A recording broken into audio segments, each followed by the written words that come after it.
Bardak koysana daha iyi. Bardak.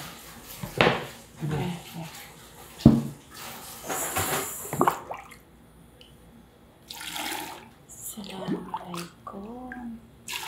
Gagawa po tayo ng pickles cucumber. Ayan. Lagyan po natin ng mainit na tubig at saka mga sangkap at iba pa. Ayan.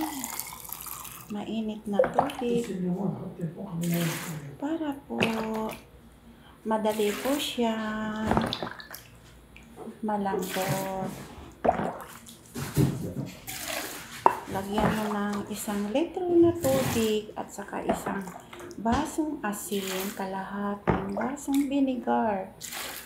At pagkatapos, lagyan po siya ng garlic.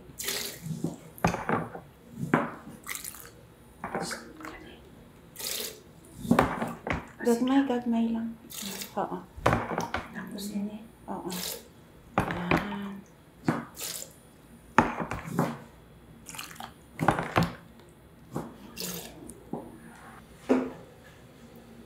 At lagyan ng limon. Tama na.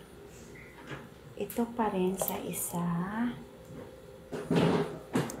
Ayan. At ilagay yung bawang sa itaas. Ito. Ito din. Hintayin natin na 2 linggo at saka natin buksan. Ayan.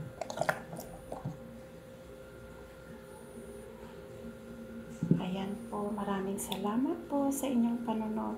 I-share ko lang po ito sa inyo. Salamat!